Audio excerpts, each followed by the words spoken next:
ഭവാനിയമ്മയാ. പെണ്ണിനെയും കൊച്ചിനെയും കിട്ടുമെന്ന് അറിയാനാ വിളിക്കുന്നത്. ഭവാനിയമ്മ. എന്തായി വിലയാ? കണ്ടുകിട്ടിയോ അവരെ? ഞങ്ങളിവിടെ വീടിനടുത്തുള്ള ജംഗ്ഷനിലുണ്ട്. ഏത് സ്കൂളിലാ പഠിക്കുന്നതെങ്കിലും പയ്യനെ ഇതുവഴിയെ കൊണ്ടുവിടാൻ പറ്റും. അത് നന്നായി. തിരക്കിനിടയില് അവര് കണ്ണിപ്പെടാതെ രക്ഷപ്പെട്ടു പോരുത്. ഒരിക്കലുമില്ല. ഞങ്ങൾ 3-4 പേരിവിടെ കണ്ണു ചുമ്മാതെ നോക്കി നിൽക്കുക. അവർക്ക് രക്ഷപ്പെടാൻ പറ്റില്ല. സുഭദ്രയാണെങ്കിൽ പയറ്റി തെളിഞ്ഞ അഭ്യാസിയായിരുന്നു. രാധയ്ക്കും അറിയാം അഭ്യാസമുറകളൊക്കെ. എത്ര എതിർത്താലും വാനിൽ കയറ്റി രണ്ടിനെയും കൊണ്ടുപോയിക്കോണം. കൈയും കാലും കെട്ടി ഏതെങ്കിലും കയത്തിലോ കായലിലോ തള്ളിയേക്കണം. 3ന്റെ അന്നേ ശവം പൊന്താവൂ. അത് ഞങ്ങൾ ഏറ്റു. എന്റെ കൂടെയുള്ളവരും അഭ്യാസികളാ. ഞങ്ങൾ അവരെ പൊക്കിയിരിക്കും. ഗുഡ്. സംഭവം നടത്തിക്കഴിഞ്ഞാ നേരെ ഇങ്ങ് പോരെ. പണം ഞാൻ കരുതി വെച്ചിട്ടുണ്ട്. നിനക്കും കൂട്ടർക്കും എവിടെയും പോയി സുഖമായിട്ട് ജീവിക്കാം. പോലീസ് പിടിച്ചാലോ? കേസ് ഞാൻ നടത്തും, നല്ലൊരു വക്കീലിനെ വെച്ച്. പക്ഷേ എന്റെ പേര് നീ പറയരുത്. കോട്ടക്കൽ ഭവാനിക്ക് അവളുടെയും ആ ചെറുക്കന്റെയും രക്തത്തിൽ പങ്കില്ല. മനസ്സിലായോ? മനസ്സിലായി.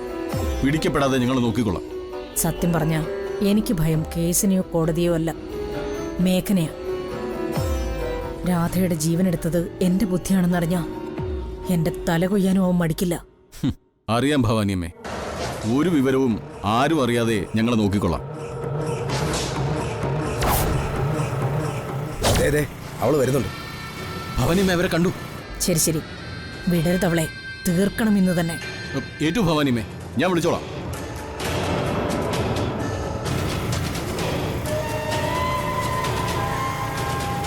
വണ്ടിയിൽ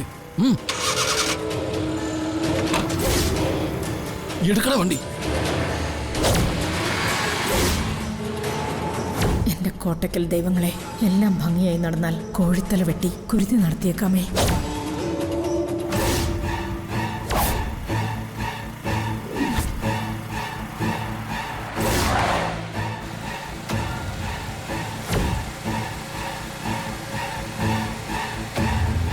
അമ്മേ, ദേ വണ്ടിയിലുള്ളവർ കുറെ നേരമായി നമ്മുടെ പുറകെ വരുവാ. ഞാൻ കണ്ടു. മോൻ പേടിക്കണ്ട. നമുക്കേ സ്പീഡ് കുറച്ച് നോക്കാം. അവര് കേറി പോവോന്നറിയാലോ. ഇതാ വേലയ്യനും കൂട്ടരുമാണ്. അച്ഛനെ എന്നെയും പിടിക്കല ലക്ഷ്യം. എന്തെങ്കിലും ചെയ്തേ പറ്റൂ. അവര് പോകുന്നില്ലമ്മേ. മനസ്സിലായ ചൂട്ടാ. തൽക്കാലം നമുക്ക് വേറൊരു പണി കൊടുക്കാം അവർക്ക്. ശരിക്കും പോകേണ്ട വഴിയല്ലാതെ നമുക്കൊന്ന് ചുറ്റിക്കറങ്ങിയാലോ? അവരും കറങ്ങട്ടെ. നീ എന്തു പറയുന്നു? ശരി ശരി, ഞാൻ റെഡിയാ. അവരെ നമുക്ക് പറ്റിക്കാം. ശരി.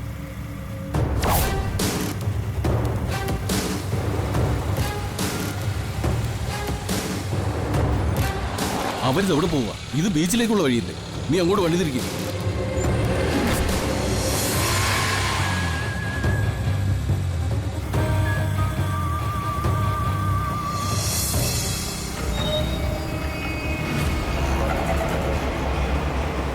അച്ചൂട്ടൻ ഇറങ്ങ്.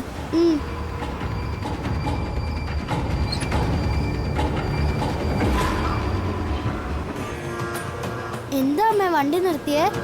കുറച്ചു നേരം ഓടിയതല്ലേ, ഇനി അല്പനേരം ബ്രേക്ക്. അവര് കൂടെ എത്തട്ടെ, എന്നിട്ട് നോക്കാം നമുക്ക്. അവരെന്തിനാ അമ്മ വരുന്നേ? നമ്മളെ കൊല്ലാനാണോ? ഏയ്, കൊല്ലില്ലെന്ന് തോന്നുന്നു. എന്നാ പിന്നെ നമ്മുടെ പിന്നി വന്ന് വണ്ടി ഇടിച്ചാ മതിയായിരുന്നല്ലോ. എന്നാ തട്ടിക്കൊണ്ടു പോവാനായിരിക്കും, സിനിമയിലൊക്കെ പോലെ. ആയിരിക്കും. മോനെന്താ പേടിയാവുന്നുണ്ടോ? പേടിയൊന്നുമില്ല. എന്നാലും അച്ഛൻ കൂടെ ഉണ്ടായിരുന്നെങ്കിൽ നല്ല ധൈര്യമായിരുന്നേനെ. അച്ഛനില്ലെങ്കിൽ എന്താ, അമ്മയില്ലേ കൂടെ? അതുപോലെ അച്ചൂട്ടന്. അമ്മ ഒരു പെണ്ണല്ലേ? അതിനെന്താ? പെണ്ണുങ്ങൾക്കൊന്നും ചെയ്യാൻ പറ്റൂലല്ലോ, അവര് കരയുകയല്ലേ ഉള്ളൂ. അത് സീരിയലുകളിൽ മാത്രമാ. യഥാർത്ഥത്തില് പെണ്ണുങ്ങൾക്കും പറ്റും ചിലതൊക്കെ ചെയ്യാൻ. ഓടാനായിരിക്കും. ഫൈറ്റ് ചെയ്യാണെങ്കിൽ അമ്മ വല്ല സൂപ്പർ ഗേളും ആയാലേ പറ്റൂ. കാർട്ടൂണിലൊക്കെ കണ്ടിട്ടില്ലേ, സൂപ്പർമാനെ പോലെ സൂപ്പർ ഗേളും ഉണ്ട് ടിവിയിൽ. എന്നാലേ ഞാനൊന്ന് ട്രൈ ചെയ്താലോ, സൂപ്പർ ഗേൾ ആവാൻ പറ്റുമോന്ന്? ട്രൈ ചെയ്യ്. All the best.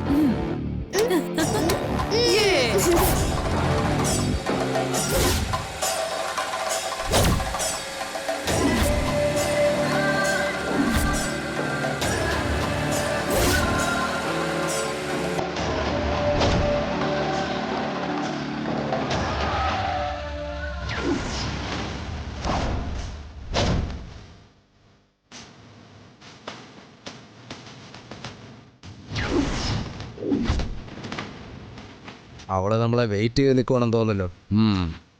കണ്ടാലേ അറിയാം ആളല്പം വശപ്പശകാണെന്ന്. സൂക്ഷിക്കണം. എന്തോന്ന് സൂക്ഷിക്കാൻ?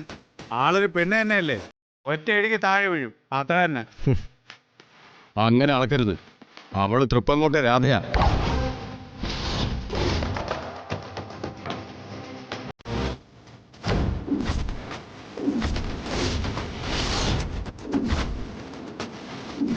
സൂക്ഷിച്ചു വേണം കൈകാര്യം ചെയ്യാൻ. വട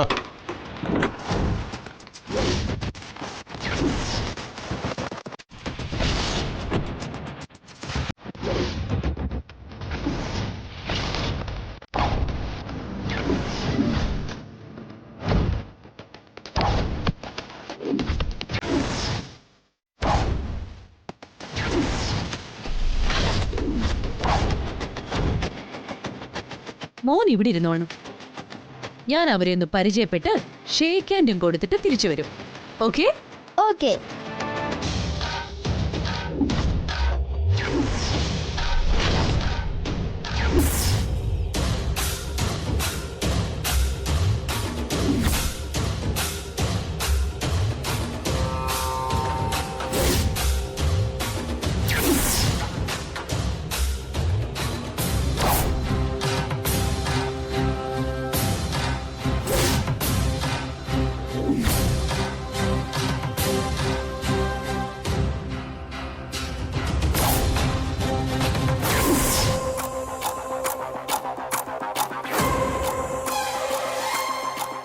കുറെ നേരമായിട്ട് ഞങ്ങളെ ഫോളോ ചെയ്ത് വരികയാണല്ലോ. എന്താന്നറിയാൻ വേണ്ടി വെയിറ്റ് ചെയ്തതാ. ഏയ്, നിങ്ങൾ ഞങ്ങൾ പോയ വഴിയിൽ മുംബൈ കയറി പോയതല്ലേ? ദേ നോക്ക്, വെറുതെ അഭ്യാസം ഇറക്കരുത്. നിങ്ങളൊക്കെ ആരാ? എന്താ വേണ്ടത് നിങ്ങൾക്ക്? ആ ചെറുക്കനാരാ?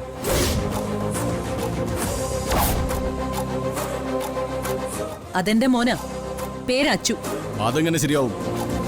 തൃപ്പങ്ങോട്ട് നിന്ന് 7-8 വർഷം മുൻപ് ഒളിച്ചോടി പോകുമ്പോ നീ ചെറിയ പെൺകുട്ടിയായിരുന്നല്ലോ. ഇപ്പൊ 10-22 വയസ്സ് കാണും. അതിനിടയില് ഇത്രയും വലിയൊരു കുട്ടിയുടെ അമ്മയാണെന്ന് പറഞ്ഞാൽ ഞങ്ങൾ എങ്ങനെ വിശ്വസിക്കും? സോറി മിസ്റ്റർ, നിങ്ങൾക്ക് ആള് മാറിപ്പോയെന്ന് തോന്നുന്നു. ഞാൻ ഒരു തൃപ്പങ്ങോട്ട് നിന്ന് ഒളിച്ചോടി പോകുന്ന ആളല്ല. ഞാൻ ജനിച്ചതും വളർന്നതും ഒക്കെ പട്ടിമറ്റത്താ. എന്റെ ഹസ്ബൻഡിന്റെ വീടാ ഇവിടെ. അത് വെറുതെ സൂക്ഷിച്ചു നോക്ക്. എന്റെ മുഖം നീ ജീവിതത്തിൽ ആദ്യമായിട്ടാണോ കാണുന്നത്? രാത്രി ഗേറ്റിന്റെ മുമ്പിൽ വന്ന് ഒളിച്ചു നിന്നപ്പോ കണ്ടായിരുന്നു. പിന്നെ കാണുന്നത് ഇപ്പോഴാ. അതല്ല ഞാൻ ചോദിച്ചത്, കുറെ വർഷത്തിന് മുൻപുള്ള കാര്യമാണ്.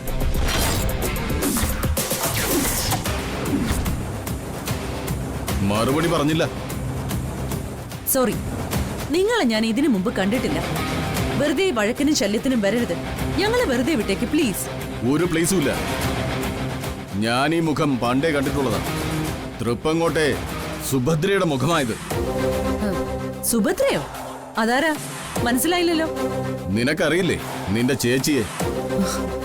എനിക്ക് ഒരു ചേച്ചിയും ഇല്ല. ദർശനയും സൗഭാഗ്യം അറിയാമോ? ആരാ അത്? നിന്റെ അനുജത്തിമാര്. ആഹാ, അപ്പൊ ചേച്ചി മാത്രമല്ല അനിയത്തിമാരും ഉണ്ട് എനിക്ക്, അല്ലേ? നല്ല ഭാവനയുണ്ടല്ലോ അമ്മാവന്. അതെ, ഈ കാർന്നൂരുടെ തലയ്ക്ക് 3-4 പിരി ലൂസ് ആണെന്ന് തോന്നുന്നു. വേഗം വണ്ടിയിൽ കയറ്റി ഏറ്റവും അടുത്ത ഹോസ്പിറ്റലിൽ കൊണ്ടുചെല്ലേ. ഇപ്പോഴാണെങ്കിൽ വല്ല ഗുളികയും കഴിച്ചാ മതി. താമസിച്ചാ ചിലപ്പോ ചങ്ങല തന്നെ വേണ്ടി വരും. എന്തായാലും ഞങ്ങളെ ഉപദ്രവിക്കാൻ വരരുതെന്ന് മാത്രമേ എനിക്ക് പറയാനുള്ളൂ.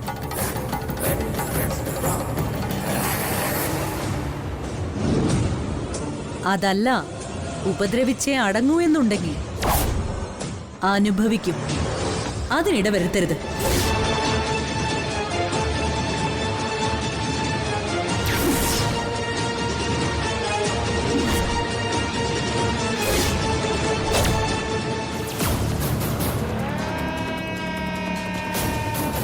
രാധേ,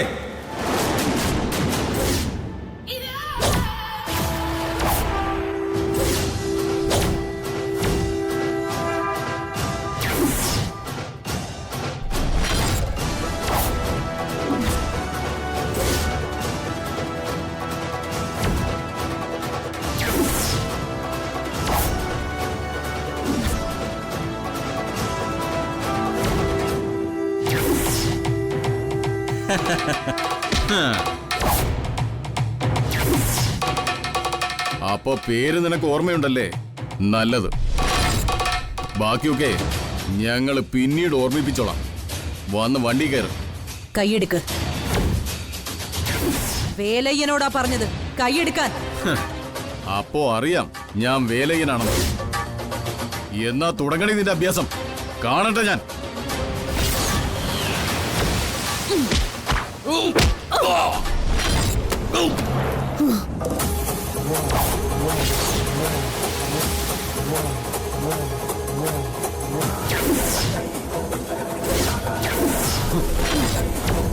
തുടങ്ങണേ നിന്റെ അഭ്യാസം. കാണട്ടെ ഞാൻ.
ഒരു നാടിനെയും നാട്ടുകാരെയും മുഴുവൻ ചതിക്കാൻ മേഘനാഥൻ എന്ന ആ പിശാചിന് കൂട്ടി നിന്നിട്ട് നീ പിന്നെ വരികയാണല്ലേ?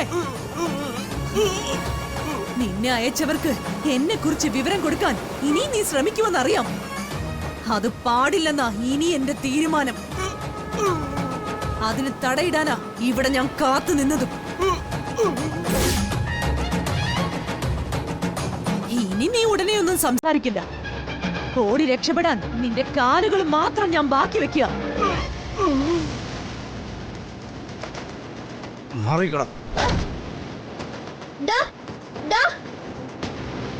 കുറെ നാള് ഏതെങ്കിലും വൈദ്യശാലയിൽ പോയി കിടന്നാ മതി. എല്ലാം ശരിയായിക്കോളും.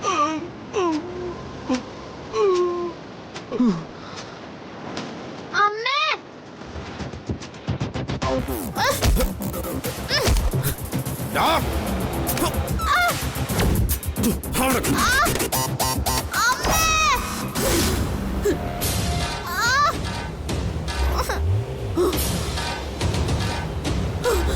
മോനെ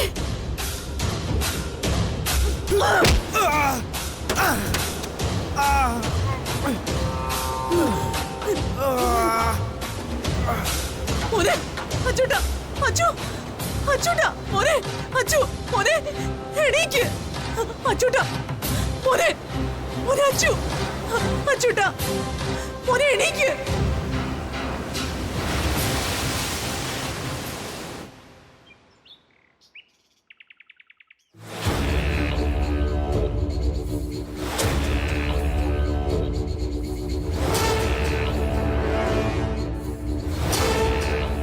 മേ കവിൻ സാർ?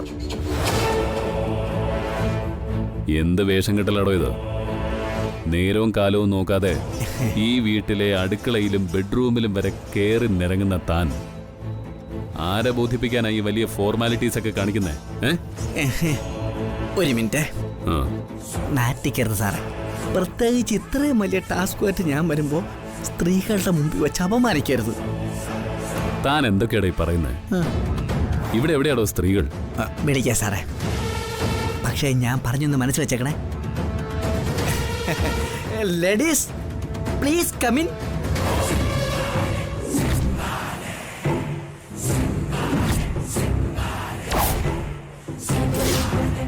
മടിച്ചു നിൽക്കാതെ അകത്തേക്ക് കടന്നു വരൂ. വന്നോളൂ. Good morning sir. Good morning. ആരൊക്കെയാടോ ഇതൊക്കെ? സാർ, ഇത് മഞ്ജിമ നായർ, അത് ദേവിക നമ്പ്യാർ. സാറിന്റെ കാര്യം പിടികിട്ടിയ? എന്ത് കാര്യം? താൻ എന്തിനാണോ ഇവരെയൊക്കെ ഇങ്ങോട്ട് കൂട്ടിക്കൊണ്ടു വന്നിരിക്കുന്നത്? സാറിന്റെ ഏറ്റവും പ്രധാനപ്പെട്ട ആവശ്യം എന്താ? രാധയെ കണ്ടുപിടിക്കണം അല്ലേ? അതിന് ഒരു മിഷൻ കംപ്ലീറ്റ് ചെയ്യാൻ സാറിന് എല്ലാ അർത്ഥത്തിലും സഹായിക്കാൻ പറ്റിയ തരുണീമണികളാണ് ഇവർ. പക്ഷേ ഇവരുടെ പേരും രൂപമായിട്ട് ഒരു മാച്ചും ഇല്ലല്ലോടോ. അതൊക്കെ തട്ടിപ്പാണ് സാറേ.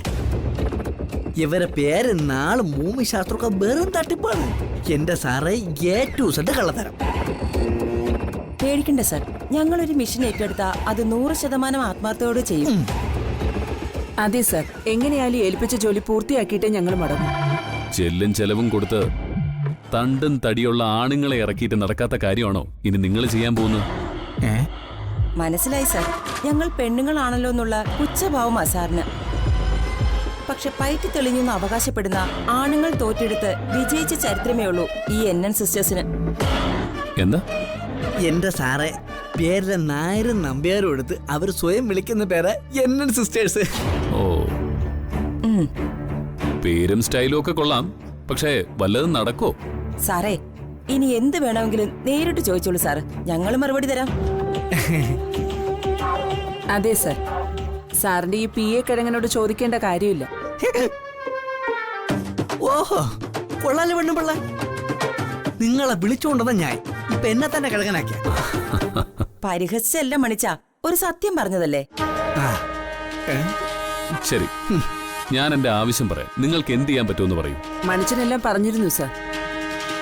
രാധ എന്ന പെൺകുട്ടിയെ കണ്ടുപിടിക്കുക എന്നതാണ് പ്രധാന ടാസ്ക്. ഒപ്പം സൗഭാഗ്യ എന്നും ദർശന എന്നും പേരുള്ള അവരുടെ സഹോദരിമാരെ കൂടെ കണ്ടുപിടിക്കണം. എത്രയും പെട്ടെന്ന് അവരെ കണ്ടുപിടിക്കാനുള്ള ഏർപ്പാടുകൾ ഞങ്ങൾ ചെയ്യും സാർ.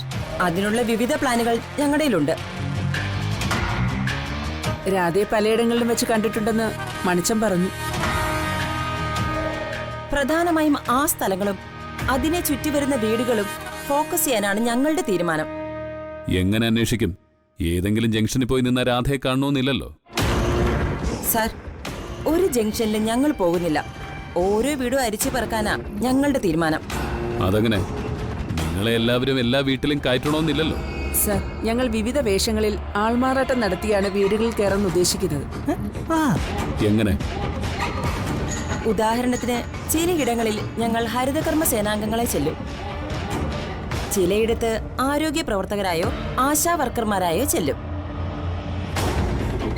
സെൻസസ് എടുക്കാനെന്നുള്ള പേരിൽ ഞങ്ങൾ ഇത് നേരത്തെ പരീക്ഷിച്ചിട്ടുള്ളതാ. പെർഫെക്ഷന് വേണ്ടിയിട്ടുള്ള ID കാർഡ് വരെ തയ്യാറാക്കി വെച്ചിട്ടുണ്ട്. കൊള്ളാം, ഇത് നല്ല ഐഡിയ. ഓരോ വീടും വിടാതെ എല്ലാ വീടും കയറി തപ്പുക. പിന്നെ അവൾ കൊളിക്കാൻ കാടുണ്ടാവില്ല, അല്ലേ? രാധയെ കണ്ടുപിടിച്ചല്ലോ. വേലയൻ അവളെയും ആ കൊച്ചിനെയും ഇല്ലാതാക്കിയും കാണും. ഇനി ഇവൻ എന്തിനാ ഈ പാഴ്പണി ചെയ്യുന്നത്? സർ, ഈ ഒരു ടാസ്കിലേക്ക് ഞങ്ങൾ ചാർജ് ചെയ്യുന്നത് 5 lakh rupees ആണ്. ഭഗവാനെ, 5 ലക്ഷം രൂപയോ ഈ തട്ടിപ്പുകാരികൾക്ക്? എത്ര രൂപ വേണമെങ്കിലും തരാം. ലക്ഷ്യം സാധിക്കുക മാത്രമാണ് പ്രധാനം. മനുഷ്യ, ഇവർക്ക് വേണ്ടത് എന്താണെന്ന് വെച്ചാൽ ചെയ്തു കൊടുക്ക. എന്റെ നമ്പറും ഷെയർ ചെയ്തേക്ക്. മേഘനാഥാ,